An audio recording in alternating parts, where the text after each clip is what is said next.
Well, good evening and welcome to you all, and welcome to the third Durham Castle Lecture sponsored by Santander. And I'm delighted to welcome representatives from Santander here this evening. We are deeply grateful for the support for this lecture series. I can say that on behalf of the Vice-Chancellor, the University, this college, and above all the students who are here. So far we've had a terrific series, and it will be at this rather exciting, sustained level for some time to come. So we thank you very much, and the resources you provided have made a great contribution, not just to the students attending this evening, but we push it all out on social media, so the impact is even broader. The lecture this evening is given by Judge David Re on the theme of international criminal law today. Judge Re graduated from the University of Sydney, Australia in 1985 and holds bachelor's degrees in arts and law and has a master's degree in law. Is that from the same university, University of Sydney? From 1986 to 2001, he worked in Australia as a barrister, as a prosecutor, as a solicitor in private practice, and in criminal law reform research for the Attorney General's Department. Since 2002, there's been a shift in focus. Judge Re has worked in a variety of very prominent roles as a senior prosecuting trial attorney at the International Criminal Tribunal for the former Yugoslavia in The Hague, as international judge of the Court of Bosnia and Herzegovina in its war crimes chamber in Sarajevo, and as international legal consultant, and as an international legal consultant. Today, he is a trial chamber judge of the Special Tribunal for Lebanon. Please join me in giving him a very warm welcome.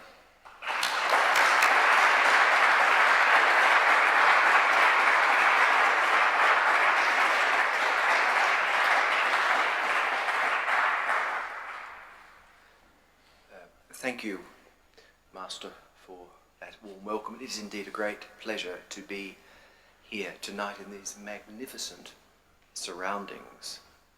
Now, I've come from The Hague tonight to tell you about going to The Hague, and after I've finished, you may or may not want to come and visit me there.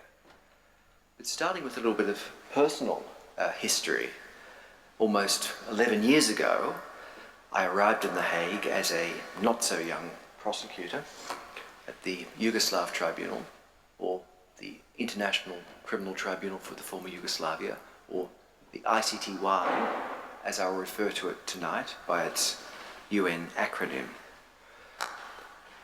When I got there, a young lawyer arrived shortly afterwards to join my team.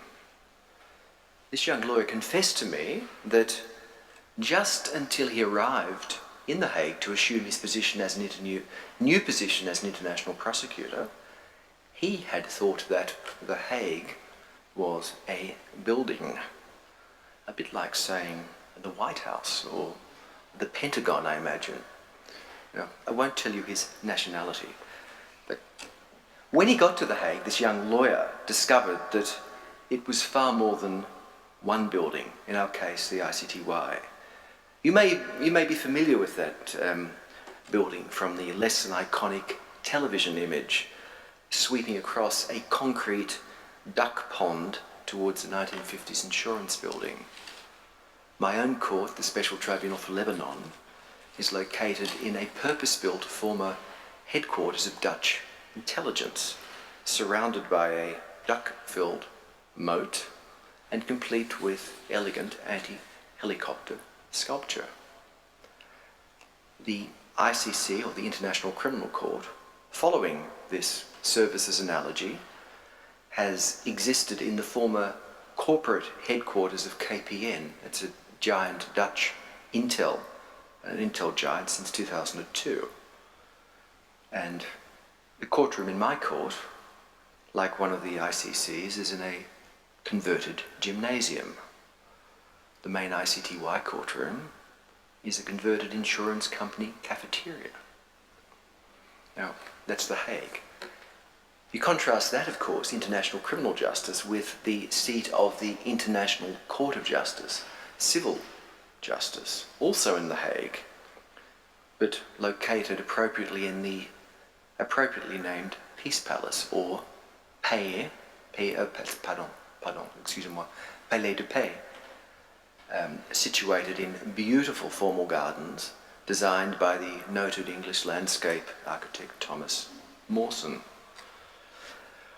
The gardens of that court are also noted for their natural and, of course, duck-filled watercourse running right through the palace grounds. The main court is appropriately called the Great Hall of Justice. It's a bit like this in some respects, but the title just doesn't do justice to the quality of the interior. It also has a small Hall of Justice, I kid you not, which, while lesser in grandeur, is hardly less sumptuous than its older sibling. That court, the ICJ, is so grand that it even has its own carillon. The building is so large it also can hold the Permanent Court of Arbitration and the Hague Academy of International Law. Now, I give you this background to tell you what the Hague is. In addition to these three institutions of international justice, the Hague also hosts the Special Court for Sierra Leone, temporarily for the trial of an appeal of Charles Taylor, the former President of Liberia, the Iran-United States Claims Tribunal. Other international institutions hosted there include the Office for the Prohibition of Chemical Weapons, the headquarters of Europol, the Council of Europe's Eurojust, the European Judicial the European Judicial Network, and many academic institutions and NGOs. And don't forget, it's also the seat of government of the Netherlands and the home of its Queen, Queen Beatrix. And of course, it's even the headquarters of Shell. So, to the Hague, in inverted commas, to the Hague, the theme of what I'm talking about tonight, may mean different things to different people. But the context in which I address you tonight may perhaps be best envisaged by those iconic black and white photographic images of defendants seated together in the dock at Nuremberg wearing headphones. You may recall them sitting in a row. It was an early example of international simultaneous translation. In that sense, at least, little has changed. Today, defendants still sit together in docks wearing headphones. So, how do we make the progression from Nuremberg to now? And has it worked? And what does the future hold? I'll try and tackle these issues in a fairly general sense, while concluding that, in my view, some amazing progress has been made in the last 19 years. And 19 years is quite significant, because it's only 19 years since the United Nations Security Council resolved to establish the first ad hoc, that's temporary, tribunal to try international crimes, the Yugoslav Tribunal, which you may be aware is still going. And today, the International Criminal Tribunal for Rwanda, or the ICTR, in Arusha, Tanzania, has just recently completed its final trial, at trial stage, not to appeal. There's also a special court for Sierra Leone existing, seated in Freetown, Sierra Leone. The Khmer Rouge Tribunal, which is the ECCC, or the Extraordinary Courts in the Chambers of Cambodia, sits near Phnom Penh. The Hague also hosts the what's called the residual mechanism, which is the body which will take over when the ICTY finishes its work. In addition to these international criminal justice institutions which are currently sitting, national courts are trying international crimes. National courts with an international presence include Kosovo, and until recently in Sarajevo, where Master mentioned I was a judge, the War Crimes Chamber of Bosnia and Herzegovina's National Court. Bangladesh you may not know, is also pursuing its own war crimes trials relating to the conflict of independence with Pakistan in 1971. It's doing that in Dhaka. And in Europe, Croatia and Serbia are actively pursuing international crimes, investigating and prosecuting international crimes committed during the conflicts of the 1990s. The significant point is that none of this existed before 1993. So to say to The Hague before 1993 was meaningless in the context of international criminal law. So I pose the question, how have we come so far so quickly? But to understand it, we've got to go back in time. We've got to have some historical perspective. And to get that, I'll go right back to World War I, to the aftermath, where the Treaty of Versailles actually contemplated the victorious Allies trying Kaiser Wilhelm II of Germany for, quote, the supreme offence against international morality and the sanctity of treaties in a court that was to be comprised of, can you believe, British, American, Italian, Japanese and French judges. The Dutch, however, who were, sheltering is probably the wrong word, but hosting the Kaiser, refused to hand him over for trial on the basis that the Dutch constitution didn't contemplate those crimes. So there was already an issue in 1921 as to legality, that is whether you could be that is to whether a crime existed for which you could be tried. Now, some limited war crimes trials did actually occur after the First World War, before the Imperial Court of Justice, or the Reichsgericht, at Leipzig in 1921, but only of 12 fairly minor indictees, of whom 6 were acquitted.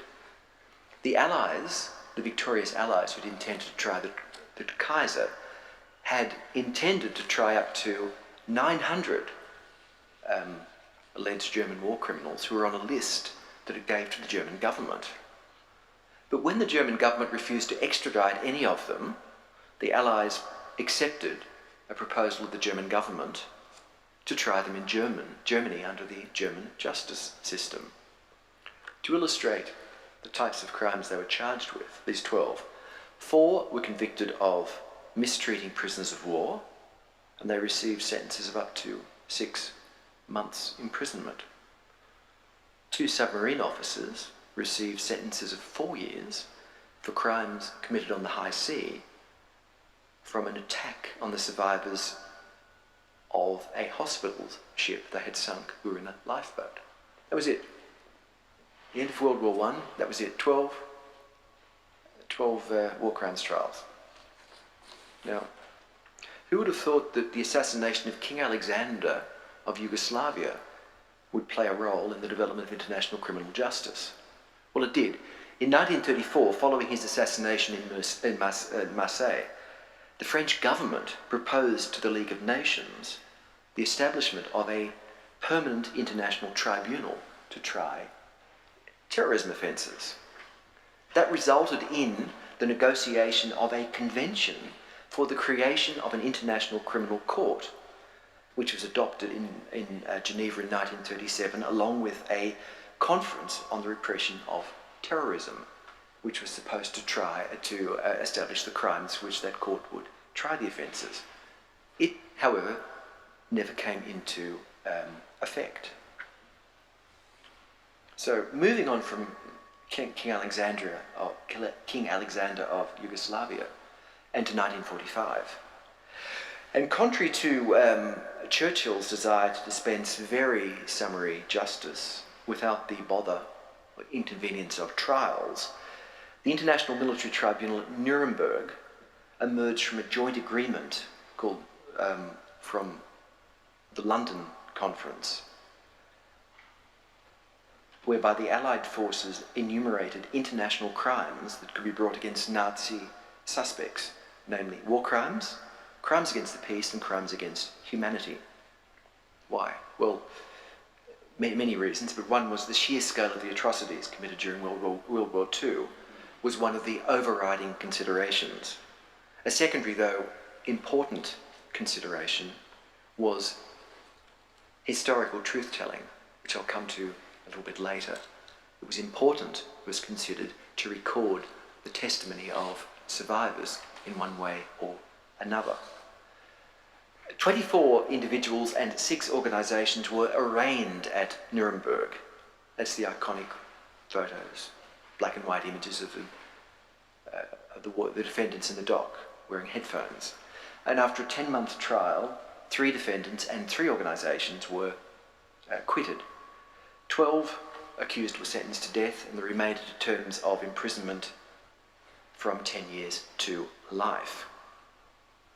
Now, as you may gather, international human rights standards were quite different in 1946, and the charter of the International Military Tribunal stated that the judgment as to the guilt or the innocence of any defendant shall be final and not subject to review. That is, no appeal was permitted from the verdict or sentence. The sentences were in fact very, very swiftly carried out, a mere 15 days after the pronouncement of judgment in October 1946. It was also notable that the court was composed of 4 judges from each of the victorious Allied powers in Europe.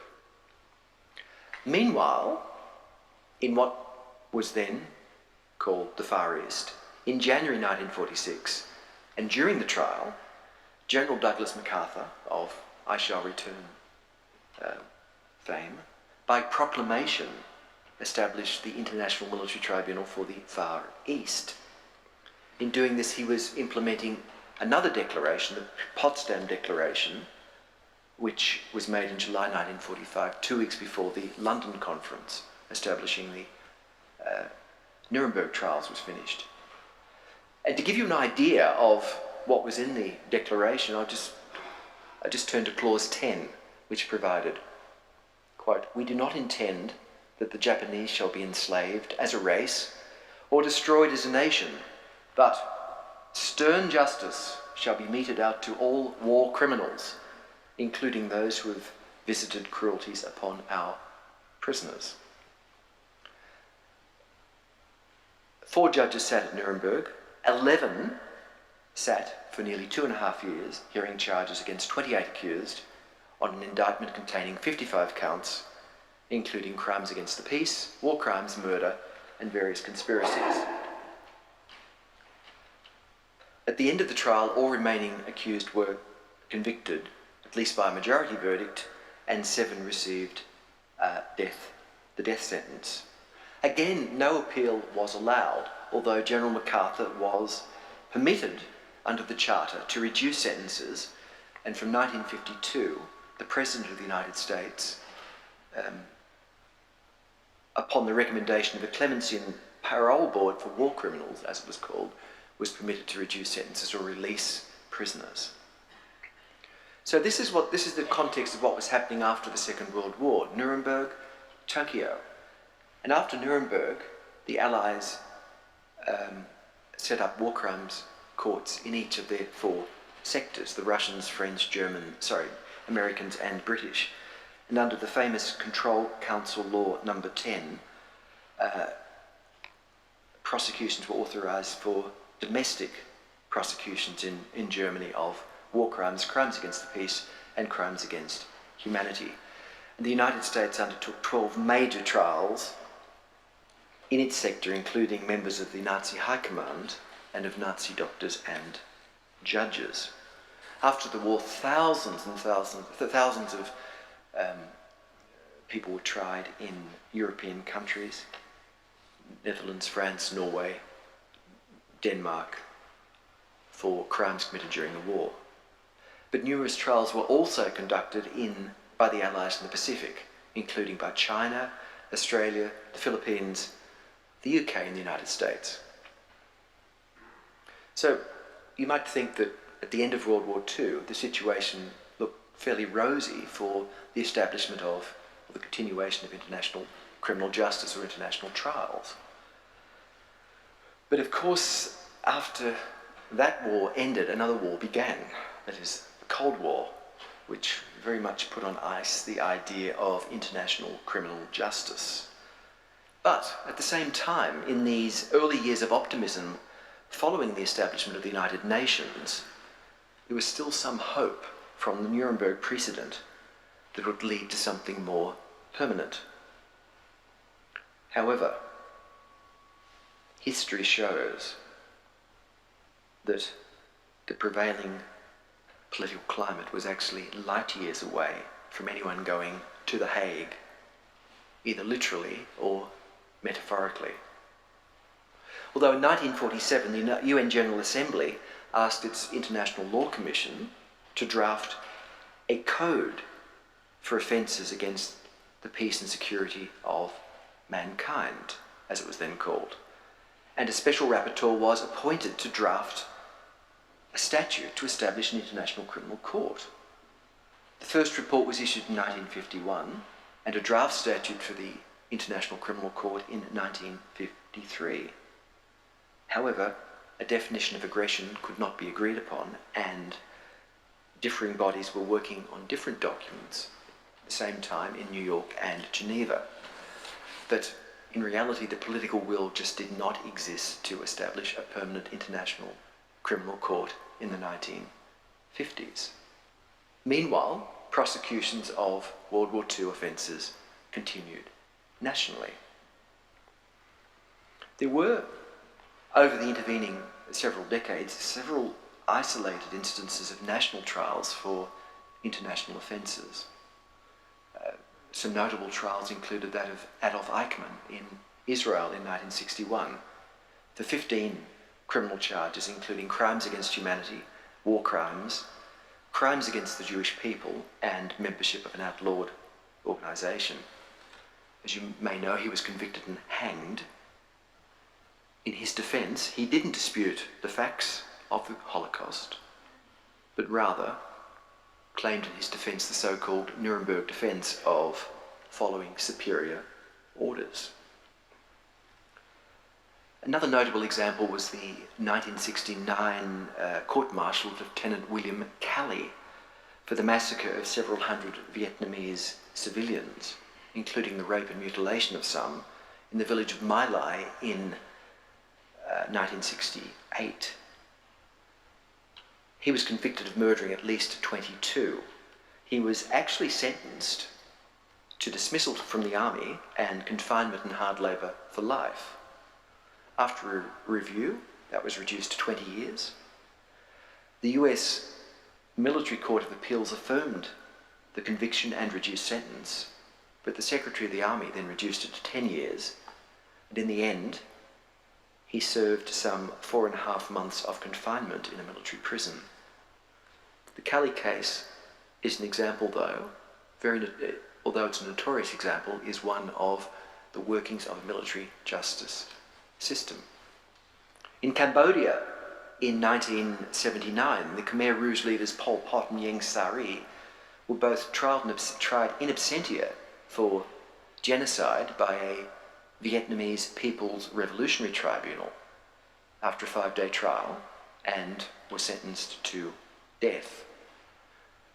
The definition of genocide used by that tribunal was not quite that in the Genocide Convention, and was actually modified to fit the circumstances of democratic Kampuchea during the Khmer Rouge rule. There were other examples of trials in the 1980s, including in Australia, Canada, the UK, the US, although the governments of those countries often used deportation and the revocation of citizenship for making false immigration declarations, such as "I was never a member of the SS," when signing up to be a citizen, as a weapon in lieu of prosecutions.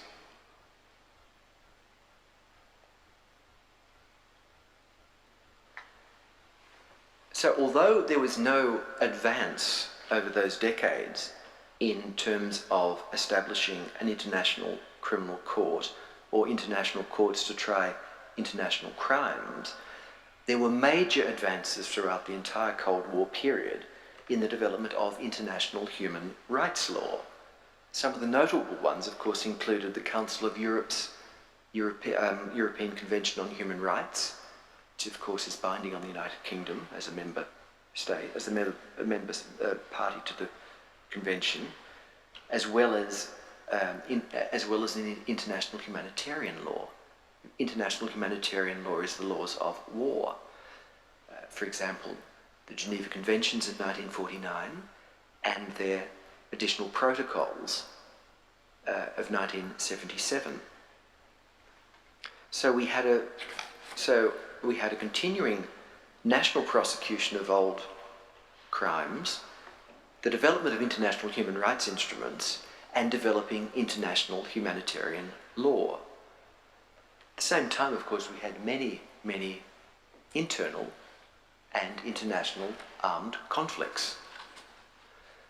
So that takes us to 1989.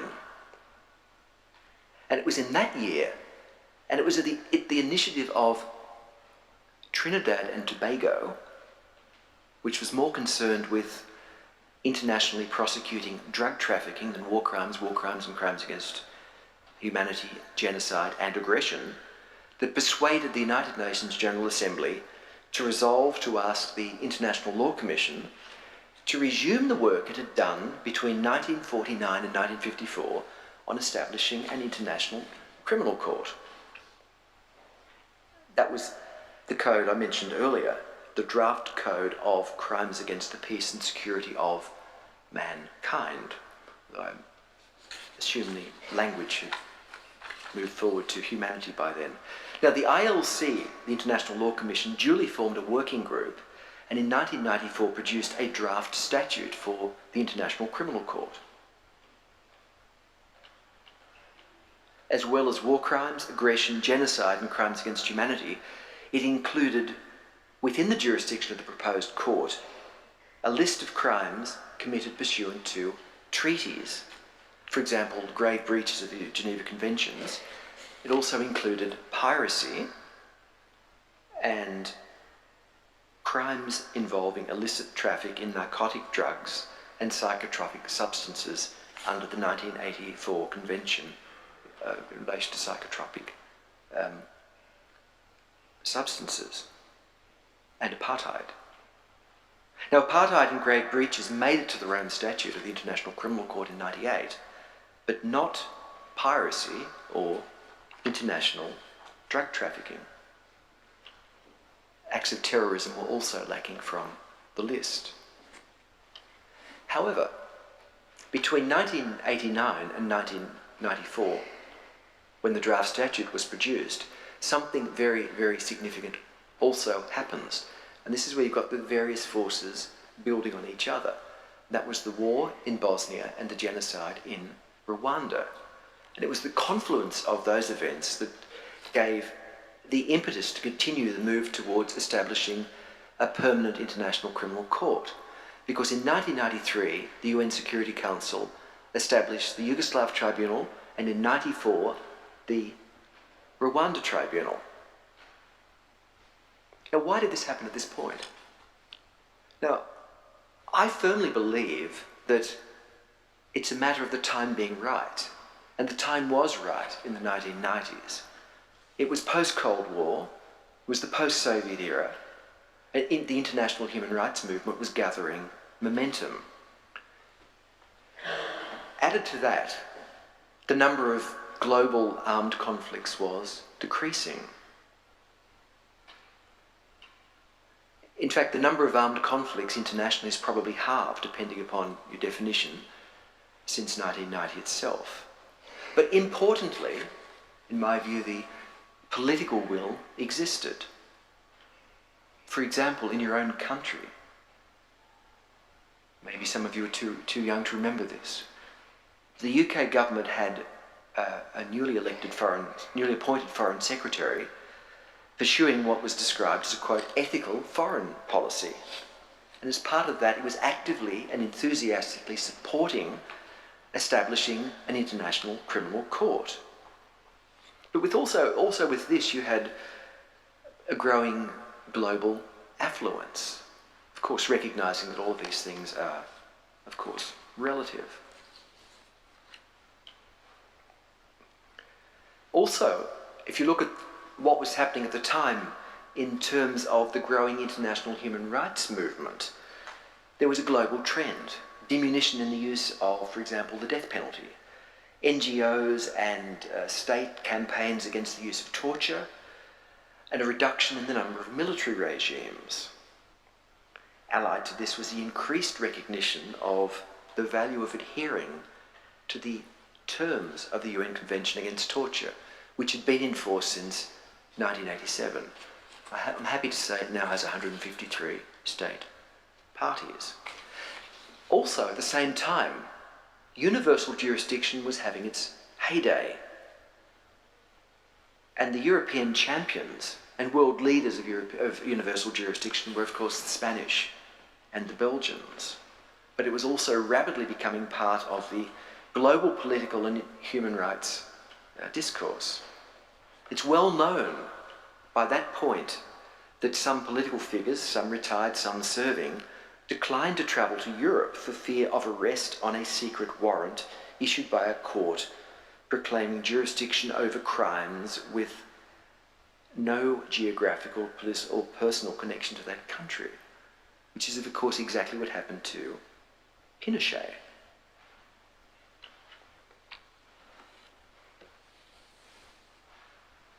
Who was arrested in the UK after having been indicted by a Spanish magistrate in October 1998 for crimes occurring in Chile in the 1970s.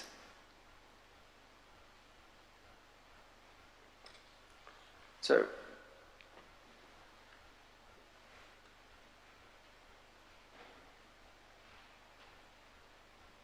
why did the Security Council establish the ICTY and then the ICTR?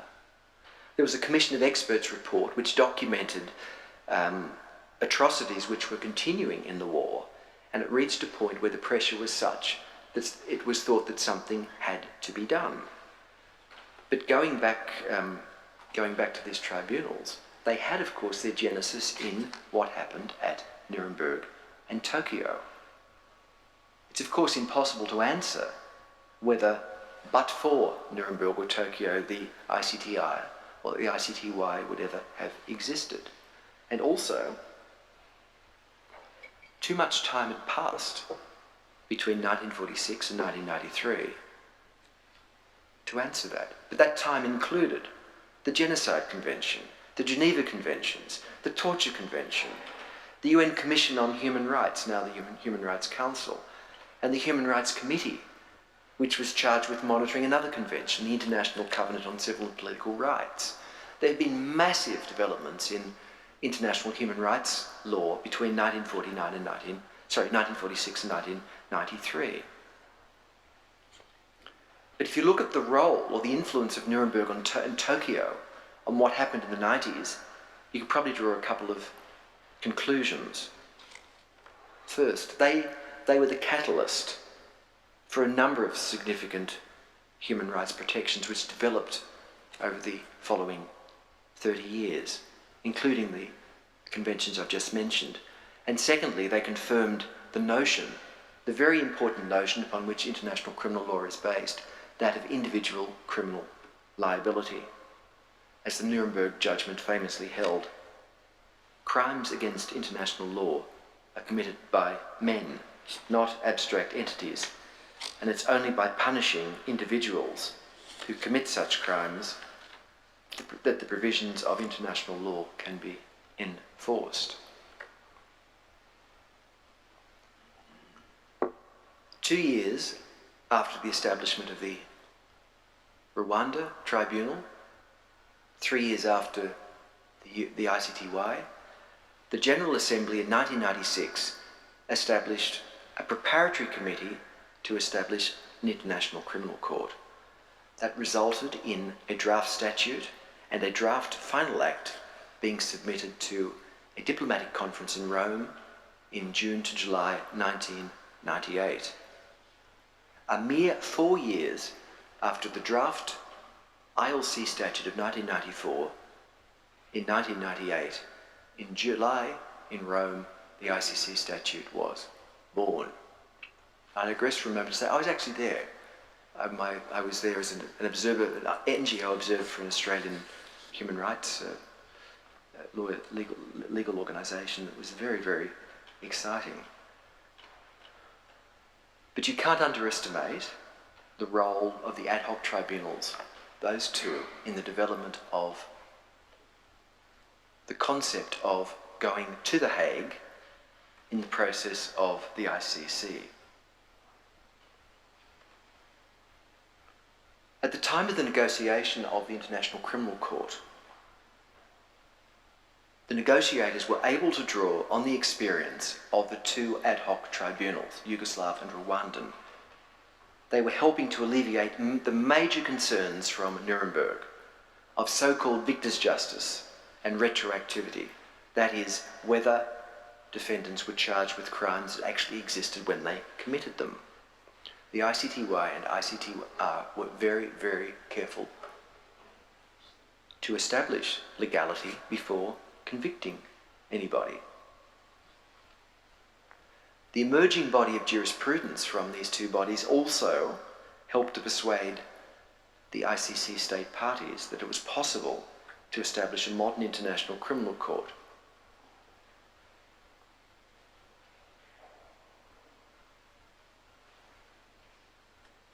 You also have to understand there was a balancing process involved, which involved, as it does in signing, for example, the European Convention on Human Rights, some loss of sovereignty.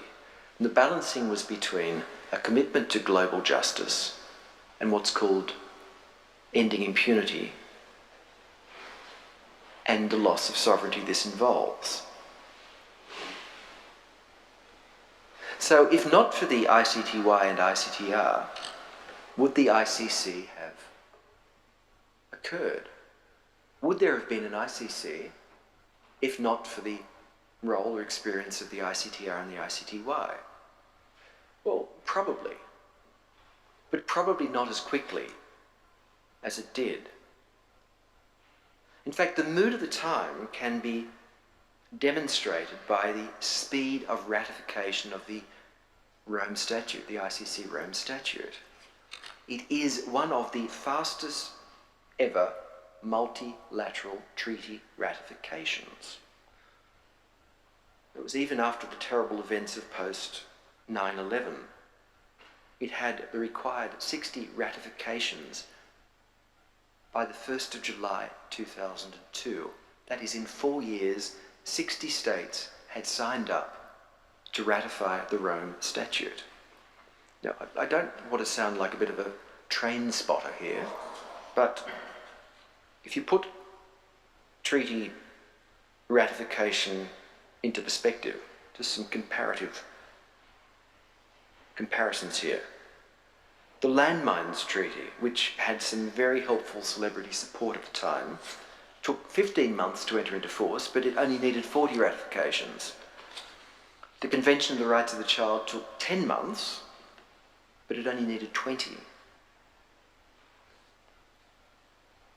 Genocide Convention now has 142 state parties,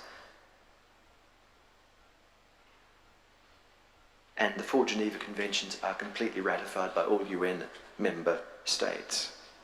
So, by contrast with the mere 40 required and 20 for other, the Rome Statute was able to get 60 within 4 years and to establish a working court within a year of that.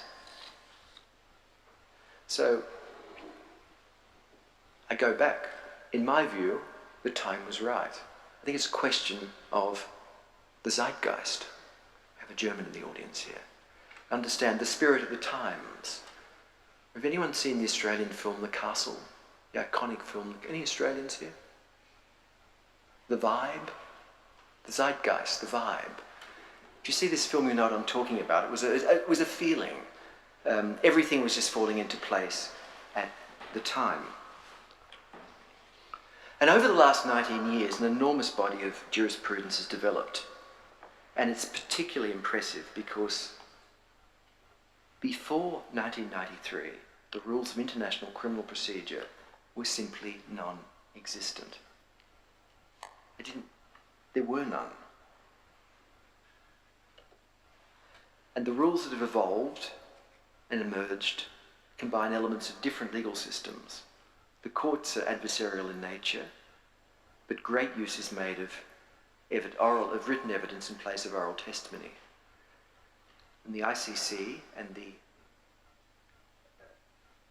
Cambodian court and my court, the Lebanon court, also allow the victims a role in trial proceedings not normally recognised by any common law system. The ICTY and ICTR have been particularly productive, I'm talking relatively here, because it is, after all, international justice. The ICTY has issued 100 trial and appeal judgments since 1994, covering aspects of breaches of the laws of war, attacks on civilians, genocide, ranging from the detention of civilians in modern-day concentration camps to the prolonged military sieges of cities, genocide, the shelling of the UNESCO-listed items of World Heritage, such as the old town of Dubrovnik, and also command responsibility for massacres of civilians by commanders for failing to prevent or punish the criminal acts of subordinates.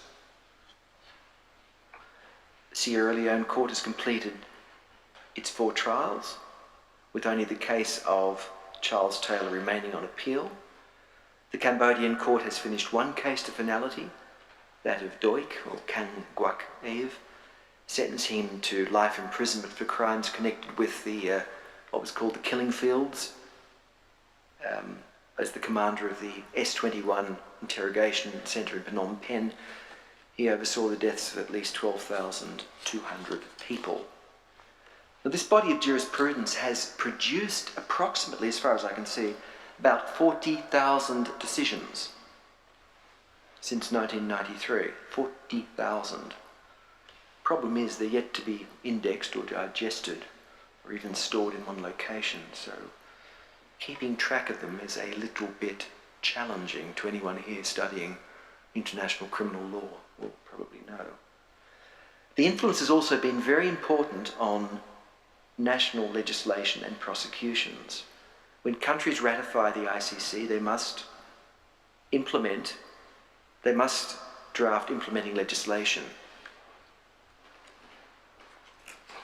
which criminalises the international crimes and provides for cooperation with the International Criminal Court.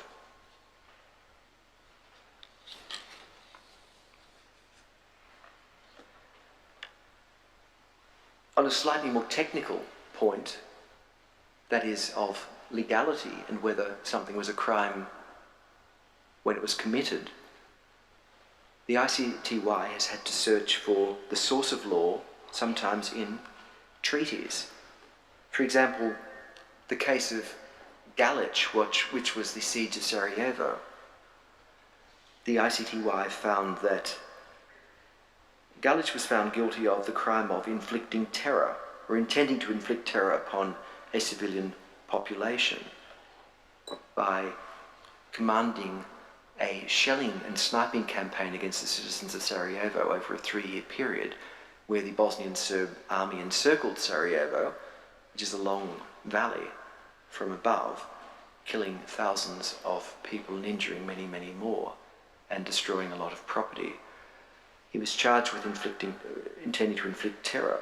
The ICTY found the genesis of that particular offence in the 1977 additional protocols of the Geneva Conventions, but actually found that they were part of customary law at the time, between 1992 and 1995. And that's a major example of an international tribunal determining after the event that something was a crime before. Some other examples of legal innovations in the tribunals involve recruiting and enlisting child soldiers. The only trial judgment of the ICC, the Lebanon judgment, is significant for being the first judgment of that institution, but it isn't the first judgment or legal pronouncement on the use of child soldiers. The Sierra Leone court had actually decided in 2004 that enlisting children under 15 into an armed force or group and using them to participate actively in hostilities was a crime under customary law. Lubanga received a 14-year sentence for that very crime. Another very important development, which may sound legally technical but is very important internationally, is finding leaders and military commanders guilty of aiding and abetting crimes committed by other armies or organisations. The Charles Taylor judgment at the Sierra Leone court is very significant in that respect. He received a 50-year sentence for planning and aiding and abetting crimes committed by rebel forces in Sierra Leone, not by committing the crimes himself, but by supporting and providing assistance to those who were. He was also the first head of state to be indicted, tried and convicted by an international tribunal. Slobodan Milosevic didn't make it to judgment. The court found he had aided and abetted the rebels by providing them with arms and ammunition, military personnel, operational support and moral support, which made him individually responsible for those crimes. Another case of the ICTY, by a majority of the trial chamber, found the chief of staff of the Yugoslav army guilty for doing something similar. They used the same legal principle. During the 3-year siege of Sarajevo and the shelling of Zagreb in May 1995 and what happened in Srebrenica in 1995, the Yugoslav army was secretly providing vast quantities of infantry and artillery ammunition and materiel to two armies in Croatia and Bosnia. Thousands of Yugoslav officers were also secretly serving in those two armies. The trial chamber found that General Perisic, as the chief of staff of the Yugoslav army, was aware of crimes being committed in Sarajevo and was aware of the reaction of the international community, yet continued to provide materiel, arms, weapons to that army. He was found guilty and received a 27-year sentence. It's on appeal and the judgment is scheduled for December. But those two cases are extremely important internationally in establishing a principle of aiding and abetting. Other examples of the development of international criminal law is the ICTR, where an incitement to genocide has been found in several cases to include hate speeches in radio broadcasts. Of course, the context of what is said is very important. It was also the first international criminal court ever to render a verdict for genocide in 1998. So let's look at the deterrent effect of sending someone or something to The Hague. Of course, it's very difficult to assess, and the evidence is inevitably going to be anecdotal. Does the threat of sending someone to The Hague actually work? Does it stop wars, end conflicts? Does it halt human rights violations? Does it help to end impunity? Now, it's very hard to say in practice. In the example of Srebrenica, the genocide at Srebrenica, occurring in July 1995, was 2 years after the ICTY was established. And it's often used to say, well, deterrence didn't work. The ICTY didn't work in terms of deterrence. What happened there was over a period of about a week, over 8,000 Bosnian 8,000 Bosnian Muslim men and boys were massacred by the Bosnian Serb army. But against that, you have to remember the ICTY was then in its infancy. It was difficult for ICTY investigators to get into the parts of the former Yugoslavia to investigate it, gather evidence, and the institution was facing an annual existential crisis in funding, and many people at the time thought it would fail. And ironically, existing sealed indictments against Radovan Karadzic and General Mladic were made public in July 1995, only after the events in Srebrenica became evident. But, and this goes to deterrence, thereafter the Bosnian Serb army engaged in a massive cover-up operation by exhuming bodies from mass graves and reinterring them, sometimes in several secondary graves. Some bodies have been found to have been reburied up to 4 times. So ironically, the reburial actually speaks for the deterrent effect of the indictment, but only after the event. There's also some anecdotal evidence to suggest that indictments and arrest warrants, in a manner similar to personal travel sanctions, are actually closely monitored by those affected. And I recommend to you a recent paper written by the International Crisis Group. It's a short but thoughtful paper exploring the anecdotal and empirical evidence of the deterrence effect in each of the situations currently before the ICC and also in Colombia. Another anecdotal account comes from the US War Crimes Ambassador, Stephen Rapp. I recently heard him speak about discussions he'd had with justice officials in Congo about the recent elections. And in view of the fact that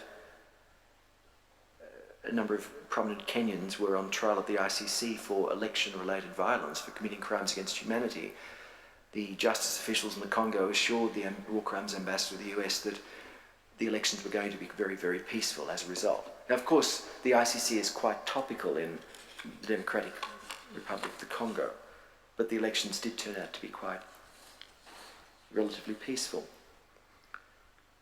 Also, a recent opinion poll in Kenya revealed that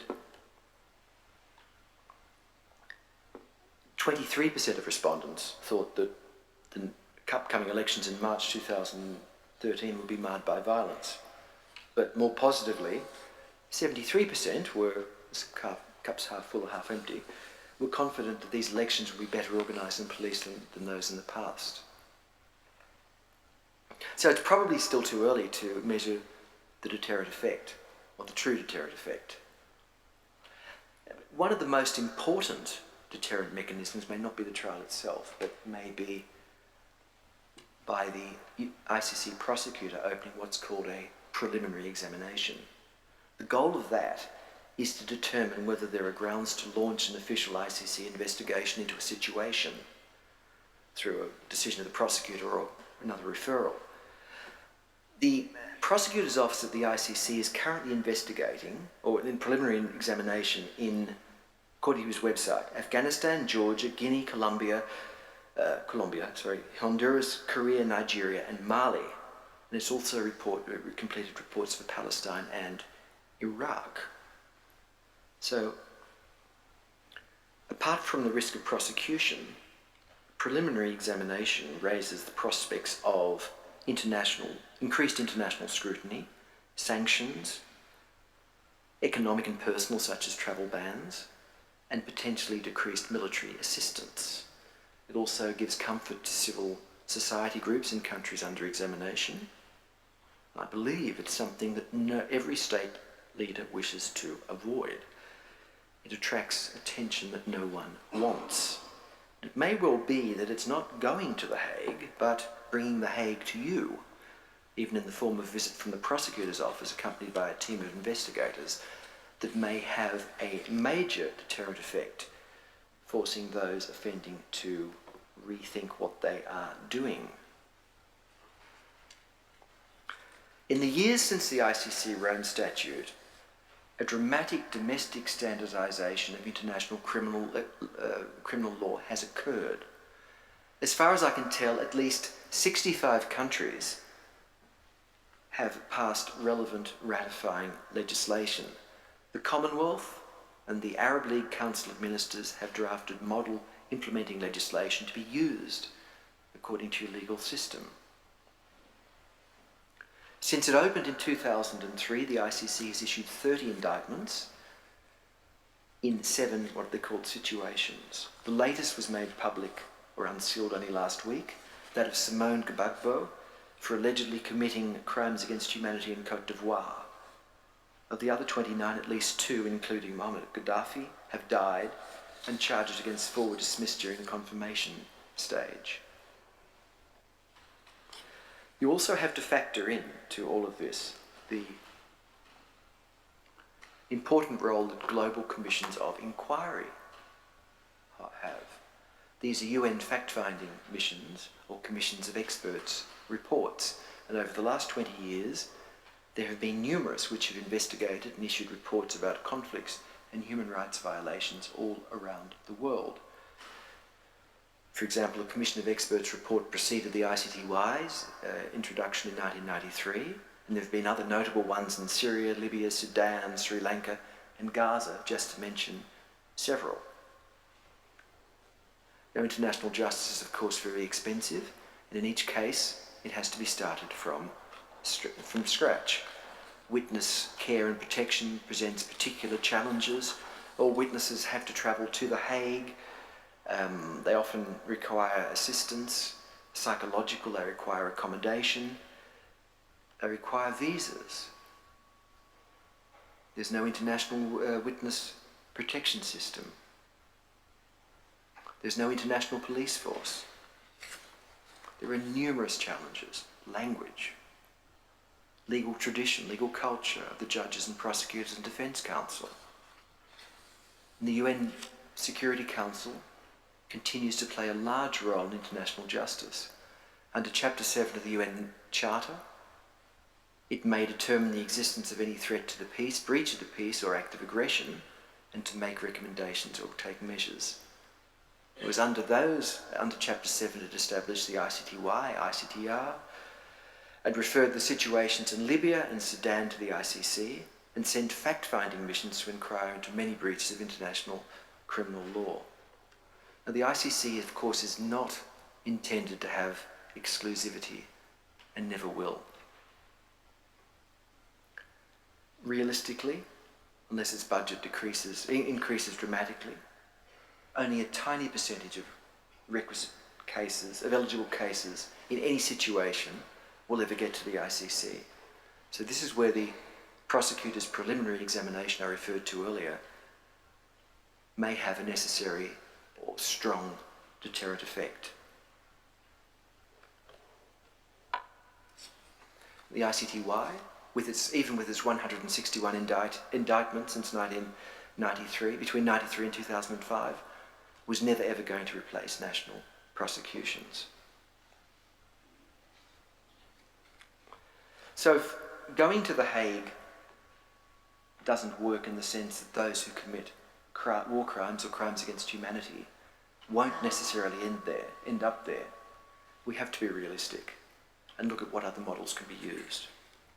Whether you use a hybrid model, such as the Lebanon Tribunal, which is an agreement between the United Nations and the government of Lebanon, Sierra Leone, which is an agreement between the government of Sierra Leone and the United Nations, or whether it's national with an international presence. The future, I believe, will be a mixture of the permanent International Criminal Court and other institutions formed as necessary according to the exigencies and prevailing political situation.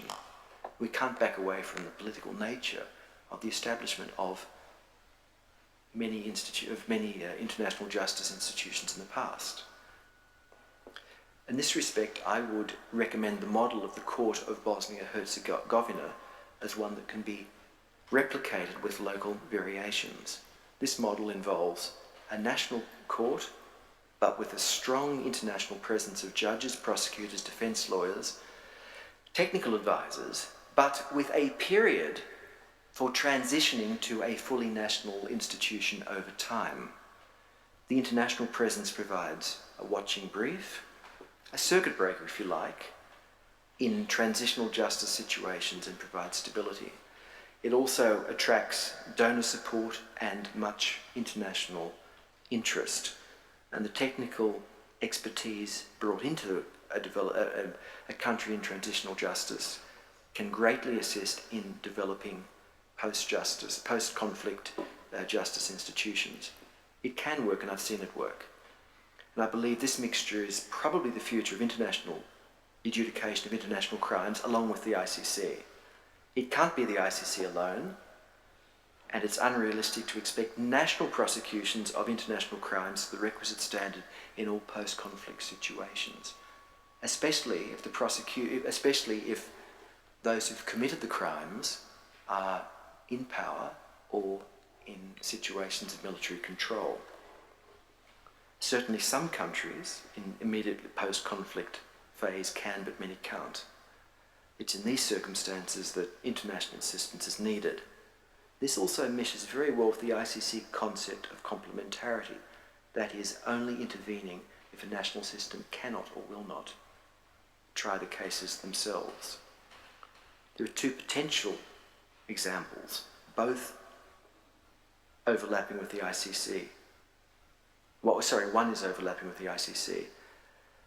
In Sudan, in October 2009, an African Union high-level panel on Darfur, this Mbeki panel, headed by Thabo Mbeki, the former South African president, recommended establishing hybrid courts in Sudan composed of national and international judges appointed by the African Union and prosecutors as well.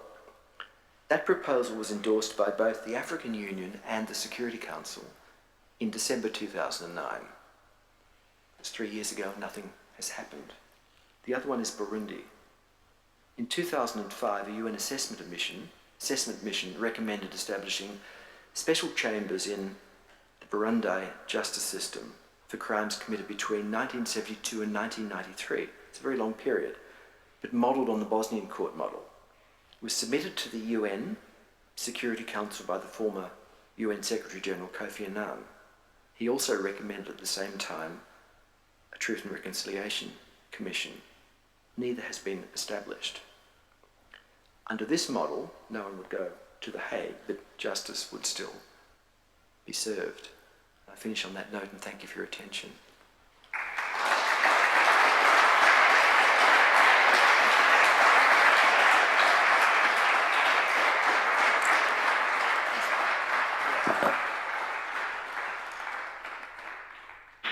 Well, thank you very much for that very comprehensive account of the development of international criminal law, which is at one and the same time, it seems to me, an evolutionary view in some respect, a progressive view, quite a progressive view in the sense that law accumulates over time, and may even be an optimistic view about the trajectory of international criminal law, which is certainly a very welcome view. I know there'll be lots of people who would like to ask questions, but I can't resist just one question. I myself am also an optimist, and I read the development of international law and multilateral institutions through a fairly progressive lens.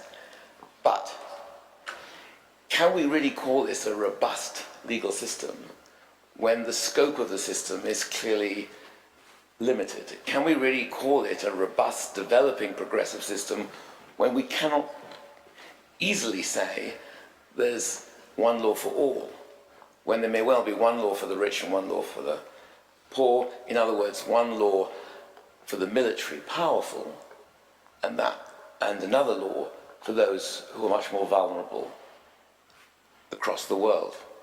In other words, again, if you look at the perpetrators of major violence in the last 20 to 25 years, it's very striking that the initiators of a number of wars, including a number which have been regarded by the United Nations as illegal, take for example Iraq, would never conceivably come before such a court. So what does that tell us about the intersection of power and law, and about the growing scope of this legal system? And it's very important that we know something about that, because it has implications for the legitimacy of this nonetheless important international criminal legal structure? Well, that's certainly a curly one, which has been lobbed in this direction. I emphasise, without trying to avoid in any way the question, the 19 years. It's only 19 years, and this cup is half full. You've got to look at the 100 judgments issued by the ICTY in a very specialised concept and go back 19 years to when it did not exist. I hear exactly what you're saying, and I recognise the dimensions of the problem you are posing and the selectivity involved.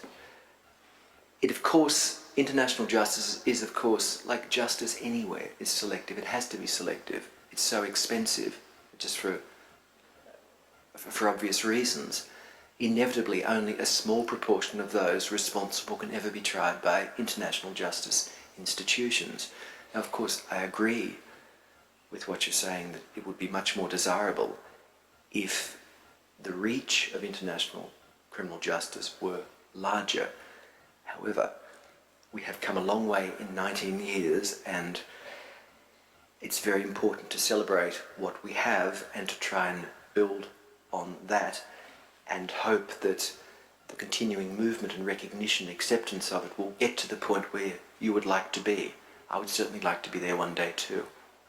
I think that's a very reasonable response. Now, there are many young, budding international lawyers here, and there are others who no doubt would like to ask questions. So just raise your hand. There's a roaming mic coming now. Just say who you. Just say. Are you happy if we take 2 or 3 questions at a time? Just say who you are, and let us raise your question. Thank you for your interesting talk, Your Excellency. My name is Dima. I'm a PhD candidate at the School of Government. So I have 2 questions specific to the Special Tribunal for Lebanon. If you can share with us your thoughts, or even the STL's response to the accusation that the long list of prosecution witnesses is a tactic for stalling and delay distraction. My second question is, what has it meant to international criminal law that the STL has been set up in response to a single terrorist act rather than to a crime against humanity? And thank you. Thank you very much. And there was someone. Oh yes. Okay. Would you like to come back to that? Yes. We'll move the mic slowly to someone else. Do you want to, gentleman in the back, come back to you?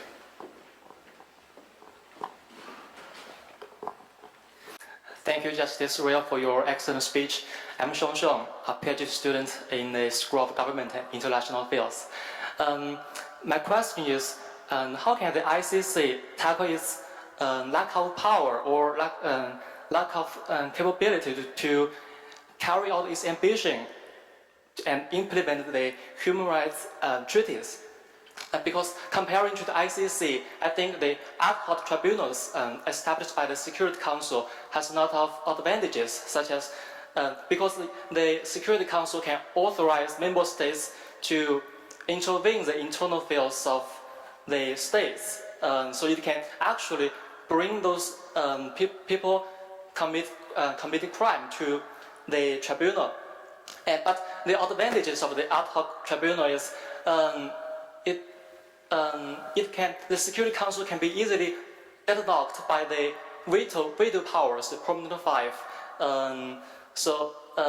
Then the ICC, I think, is very ambitious, for it is outside the Security Council. It has, theoretically, it can try any cases that is, they think, related to human rights violations, such as genocide or war crime. But apparently, it has no forces. It has no, so it cannot effectively bring those people accountable into the justice system. So how can the ICC in the future deal with this problem? Thank you. The mic at the front. Patrick, if you could just bring the mic down to the front. We'll come back to you in just a moment. Oliver, let's just here. This will be the final one. Professor Fiona Landers from the law school. In your lecture, which I enjoyed very much, you spoke about deterrence in particular as one of the objectives of international criminal justice. But I wonder if you could reflect perhaps on two other objectives that didn't play quite as central a part in your speech, namely the creation of a historically accurate record of conflict and the development of effective kind of legal cultures and knowledge that might be re-injected into transitional and post-conflict societies, particularly, and this is a research interest of mine, when one takes into account the persistent marginalisation of gender-based violence in international criminal justice in contradistinction to its centrality to conflict in reality. Just a small, not tricky question. Thank you. For those who haven't had a chance to raise a question yet, we'll come back to you in just a moment.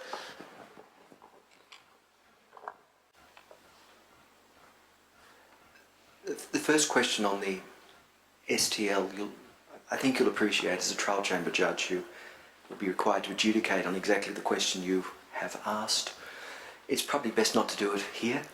It's probably better to do it with my colleagues in the deliberation room. But look, the rules have a full range of ways of witnesses testifying. Some may be called orally, come to the Hague, so this is my theme, and some may do it by video link, and the statements of others may be tendered and accepted by a court. It's the same at all the institutions. There has been no trial, as far as I know, where all witnesses have testified orally. It's different to the United Kingdom, for example. It's one of the compromises of international justice. The second one about the Security Council resolution and selective nature of it, the Lebanese government asked the United Nations to establish a tribunal to deal with the assassination of Rafik Hariri. Crimes against humanity were considered as a potential crime within the statute. The decision made by the Security Council in its statute was to have the STL apply international criminal law procedurally, but to apply the laws of Lebanon domestically.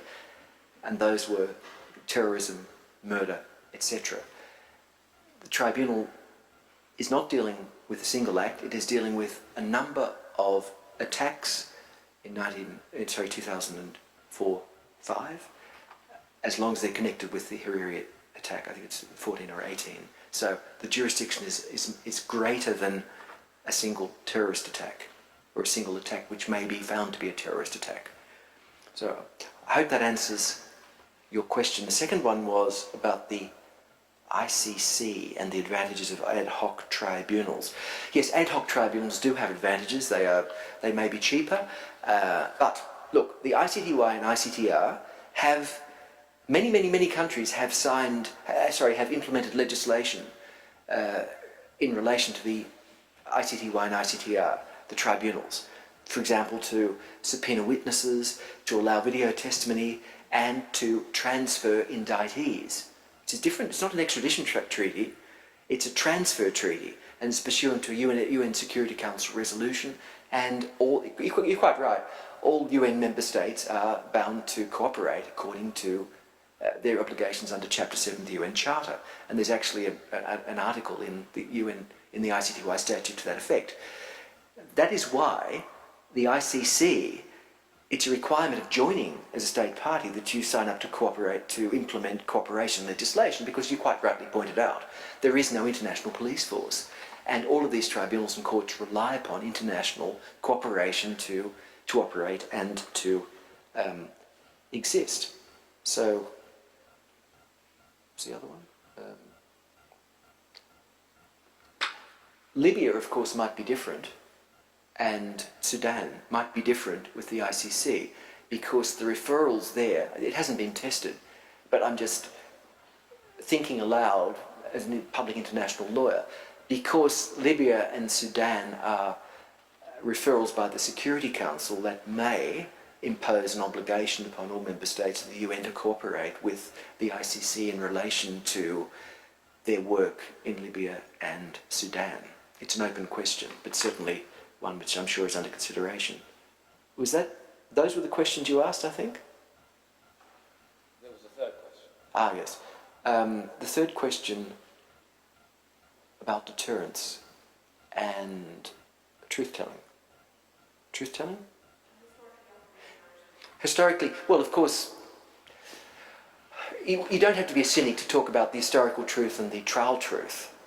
The ICTY, for example, has produced a vast treasure trove of oral and written testimonies which would otherwise never have existed or have been available to historians, with the advantage that you, of course, have their testing by questioning, cross-examination and examination in chief in the courtroom, and people are actually under oath to tell the truth when giving their testimony.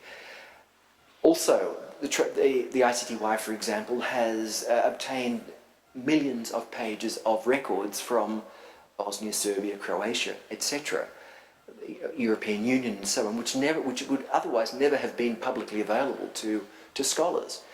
Now, I think it's notable that I don't think there has been yet a history of the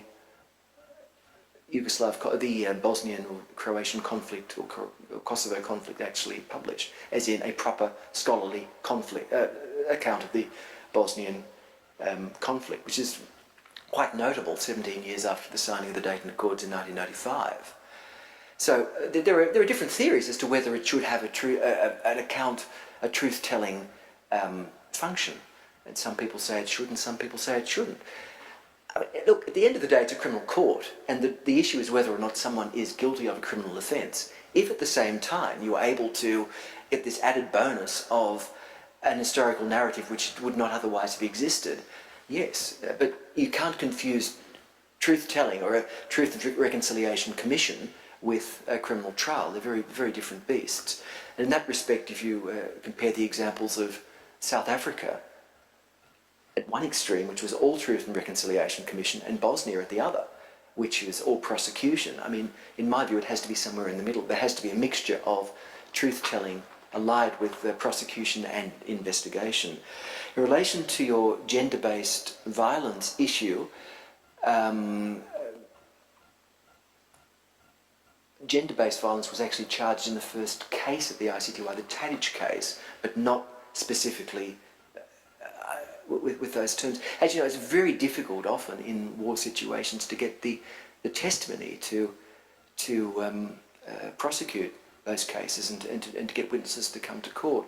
But there has been an enormous change from 1993, or certainly back from Nuremberg, and now it is much more, the prosecutors and all these tribunals now actually have policies to try and bring evidence where possible of rape and gender-based crimes. Those were your questions.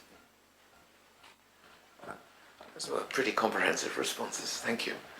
I'm sure we can take one more round. So there was someone over there. Yes, lady with your hand up. There's a mic. Where's the mic? Pass it back. Yes, Patrick, that's your job. Thank you. Any other hands? Just go up now. Yeah, and glider. Hi, I'm PPE student third year. I just have a question. Whether you talked about bringing military leaders in for having helped to help to give supplies for crimes. And could you comment on arms treaty and any possibilities of bringing people like Victor Bout to justice, who have traded in arms and have thus helped perpetrate crimes against humanity? Of course, one is mindful of all the arms supplies from the United States, Britain, France, and other countries that supply all over the world that have often fed many of these conflicts as well. But that goes back to the first issue. Thanks. Glider Hernandez, I lecture in the law school. My question concerns, well, it's a wider question sort of standing behind your presentation. Your presentation has been a narrative of institution building, of norm building, of the proceduralization of this project to bring international criminal justice. My question is if sometimes in that practice as a judge, or perhaps in earlier incarnations as a prosecutor or as a practitioner of international criminal law, you've noticed whether something's been lost along the way. whether in the project of bringing procedure and norms and technique to something that is fundamentally perhaps outside the scope of law, that exceeds the boundaries of what law can do. We can maybe resolve a dispute, throw someone in jail, restore a narrative, maybe deter future crimes. But if somewhere Hannah Arendt's caution, when she commented on Eichmann in Jerusalem, that she was witnessing the banality of evil, that on some level, if you wonder if something has been lost along the way of building this project, and I was wondering if you had some thoughts on that. Thank you. A third question? Anyone else in this round? Well, let's take those two.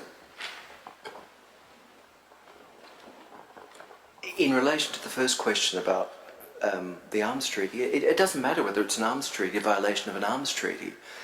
The violation of the arms treaty may not be the basis of the criminality. It would be the supply of weapons to someone you know is going to be using them for committing offences. The same as if you rob a bank and you give someone a gun, knowing they're going to rob a bank, you can be guilty as an aider and abettor, or possibly as a principal. It's the same fairly basic, fairly fundamental question of criminal liability, but it of course depends very much on the facts. The significance of these two cases, the Perisic case at the ICTY and the Charles Taylor case, and both are under appeal, and Perisic was a majority, is that people in positions of responsibility were found criminally liable for continuing to supply weapons, in Perisic's case, officers, to militaries knowing they were using those officers and material to commit war crimes, while at the same time committing legitimate military campaigns. It's the mixture of attacking civilians and civilian objects while at the same time conducting a military campaign which founds liability. In relation to the somewhat more philosophical question of Glider, whether something has been lost along the way. What do you mean? Can I ask you again what you mean by that? What I mean is that international criminal law struggles to grapple with facts and events that sometimes lie almost outside our imagination in terms of their gravity, in terms of their scale.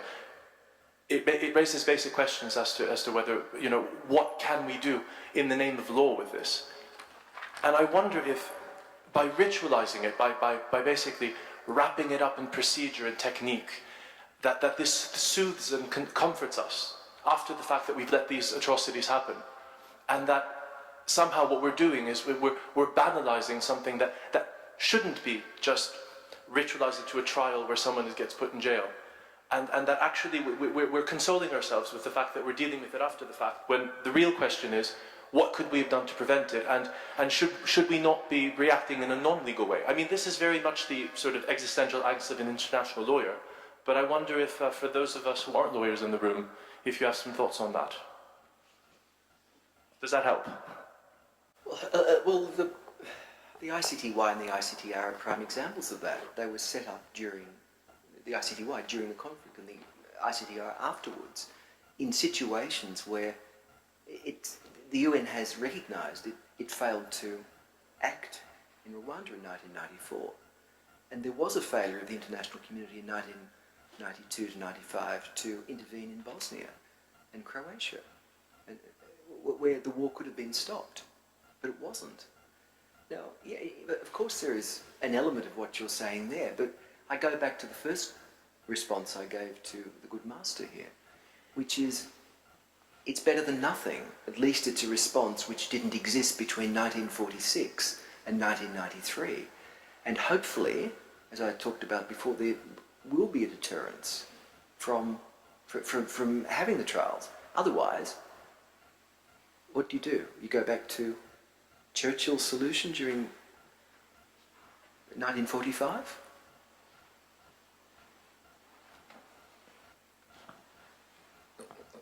That can run on, this discussion, and no doubt it will, and I'd very much like to contribute to it later as well. Does anyone else have an urgent desire to ask an additional question? We're coming to 9:30, but I wouldn't want to cut anyone out who would really feel that the evening had been spoiled if they hadn't asked a pressing issue. Going, gone. So it remains for me then to thank you very much, not just for a very comprehensive overview of the development of international criminal law, but I think for your very precise and illuminating responses to the questions that have been asked. And I personally found that extremely compelling. And we've captured all this, of course, on film, and it will be available as a podcast in a few days' time. So it remains for me to thank you very much, and on behalf of everyone, to thank you.